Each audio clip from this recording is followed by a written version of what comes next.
ನಮ್ಮ YouTube channel ಪ್ರೇಕ್ಷಕರಿಗೆ ಆತ್ಮೀಯ ಸ್ವಾಗತ. ಸ್ನೇಹಿತರೆ, ಇವತ್ತಿನ ಈ ಒಂದು ವಿಡಿಯೋದಲ್ಲಿ ನಾನು ಗೋರೂರು ರಾಮಸ್ವಾಮಿ ಅಯ್ಯಂಗಾರ್ ಅವರ ಸಂಕ್ಷಿಪ್ತ ಪರಿಚಯವನ್ನು ಮಾಡಿಕೊಡ್ತಾ ಇದ್ದೇನೆ. ಬನ್ನಿ ಸ್ನೇಹಿತರೆ, ನೋಡೋಣ.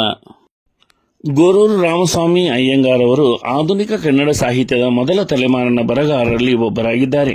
ಗಾಂಧೀಜಿಯವರ ಪ್ರಭಾವ ವಲಯದಲ್ಲಿ ಪ್ರೇರಣೆಗೊಂಡು ದೇಶದ ಸ್ವಾತಂತ್ರ್ಯ ಹೋರಾಟದಲ್ಲಿ, ಹರಿಜನೋದ್ಧಾರ ಚಳವಳಿಗಳಲ್ಲಿ, ಖಾದಿ ಪ್ರಚಾರ ಮತ್ತು ಗ್ರಾಮ ಕೈಗಾರಿಕೆಗಳಲ್ಲಿ ತೊಡಗಿಸಿಕೊಂಡವರು.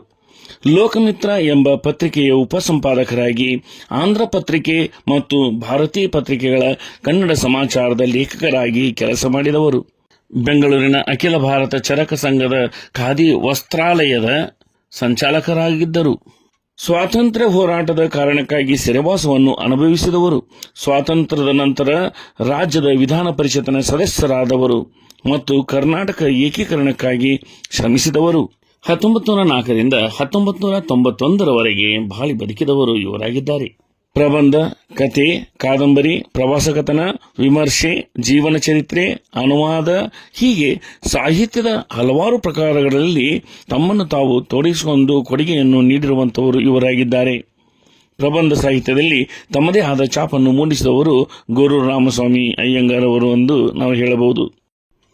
ಗೋರೂರು ಗ್ರಾಮ ಹೇಮಾವತಿ ನದಿ ಅವರ ಸಾಹಿತ್ಯದ ಕೇಂದ್ರವಾದರೂ ಪ್ರಾದೇಶಿಕತೆಯನ್ನು ವಿಶ್ವಾತ್ಮಕಗೊಳಿಸಿದ ಜಾನಪದ ಪ್ರಜ್ಞೆ ಅವರದು. ಗಾಂಧಿವಾದ, ಜನಪರತೆ ಮತ್ತು ಹಾಸ್ಯಪ್ರಜ್ಞೆಗಳ ಸಂಕಲನದ ರೀತಿ ಗೋರೂರು ಅವರ ಬರಹಗಳದ್ದು. ಹಳ್ಳಿಯ ಚಿತ್ರಗಳು, ಶಿವರಾತ್ರಿ, ಗರುಡಗಂಬದ ದಾಸಯ್ಯ, ಬೆಸ್ತರ ಕರಿಯ, ನಮ್ಮ ಊರಿನ ರಸಿಕರು, ಬೆಟ್ಟದ ಮಣಿಯಲ್ಲಿ ಇವು ಇವರು ಬರೆದಿರುವಂತಹ ಪ್ರಬಂಧ ಸಂಕಲನಗಳು. ಕನ್ಯಾಕುಮಾರಿ ಮತ್ತು ಇತರ ಕಥೆಗಳು, ಉಸುಬು, ವಯ್ಯಾರಿ ಇವು ಇವರು ಬರೆದಿರುವಂತಹ ಕಥಾ ಸಂಕಲನಗಳು.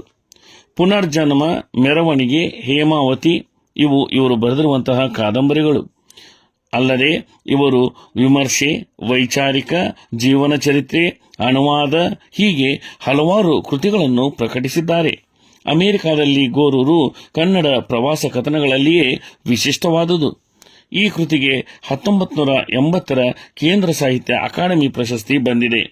ಮೈಸೂರು ವಿಶ್ವವಿದ್ಯಾಲಯ 1974ರಲ್ಲಿ ಗೌರವ ಡಿಲೀಟ್ ಪ್ರಶಸ್ತಿಯನ್ನು ನೀಡಿ ಗೌರವಿಸಿದೆ.